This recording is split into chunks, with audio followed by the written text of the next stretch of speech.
Good morning, friends. Today we will work with vector data of GIS. So I'll click on new project. So I'll get a new project window on the screen. Now I have to add layer, add vector layer. So if I click on layer, add vector layer, I will get this window where I can add one vector layer. You have to select UTF-8 encoding. Then you have to click on this browse button. This browse button will take you to the data set. So I have kept my data set in D drive. I'll share the entire data set with you all. So this is my practical number 1. I'll move to practical number 1D. Here I'm having India admin. So here inside this folder, I have to select India admin 0.shp. I'll click on open. Then I will click on add. So this layer will get added to my project. So on the left hand side, you can see India admin 0 layer is added. Please don't click 2 to 3 times. Otherwise 3 to 4 layers will get added over here. Now I can see just one layer. So this tick, it shows that the layer is displayed on the screen. If I click on this tick, the layer will disappear. Again, it will appear if this is tick marked.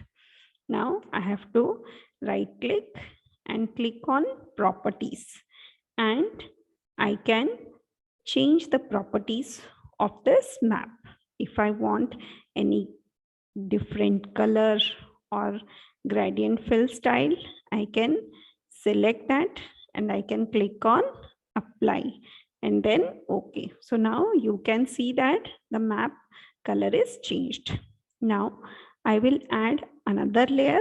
This layer is of the railroads. So again, it's a vector layer. That's why I'll click on layer, add vector layer. Now I will go to a separate folder. Initially I was in India admin, so I will move back and now I will select Indian railroads. So again, as I've said, you have to select vector layer. So SHP file you have to select and then again add and then close. So can you see the railroads is displayed here? If it's not visible, you can right click, click on properties and try to change its properties. So if I take simple black and apply and then click on OK, now my railroads are visible. So next, what you have to do, you have to add a new column. So at the back end, there is a table. You have to click on open attribute table. Now this attribute table is opened. You can see that here we are having almost 2000 records and it is having the rail ID, its description. Then we are having which type of route it is, single, multiple. Then it's specifying the country code, name, and it is having other columns. So what I have to do, I have to add one new column to this data set. So I will click on this pencil button. This is toggle editing. So when I click here, I'll be able to edit this data set. So I have to click on open field calculator. Open field calculator. Once I click here, I will get this field. You can add one new column. I'm adding track length 4 here.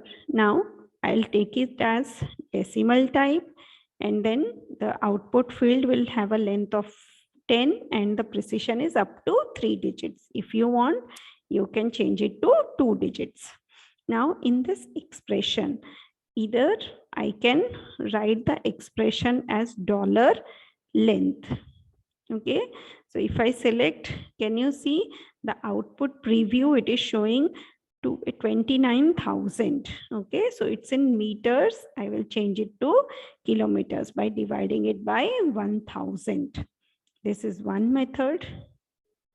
Otherwise, what you can do is you can select, click here, geometry, and then you can see there are so many inbuilt functions, like you are having area.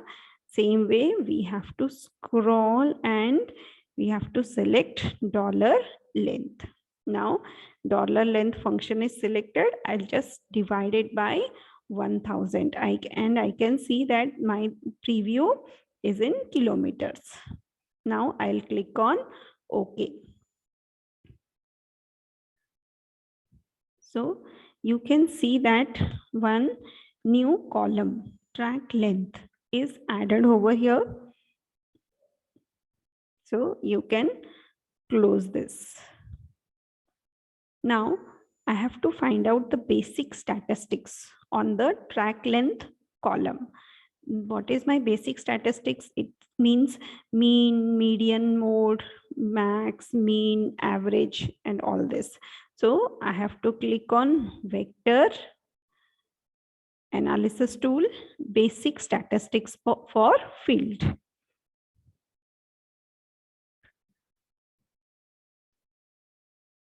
Now this window is open.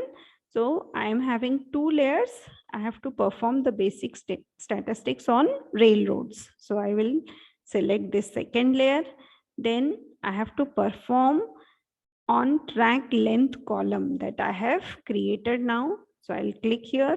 Then I have to save the output to a file. That's why I will click on save to file. Now I have to store my output somewhere. So I'll just make sure that I'm saving it in the correct folder. You can save all your file at one place. So this is my practical 1 folder. So here I will save it inside the data set. So this is my practical 1. So inside this, I will create a file named output 1 and I will save it. Now I have to click on run. So once I click on run, I can see the basic statistics on the screen. So this is the output. Even you can see on the other side, there is a HTML page which is showing the output. So you can click here and you will be able to see the output. So with this, we come to the end of our practical. Thank you. Thanks for watching.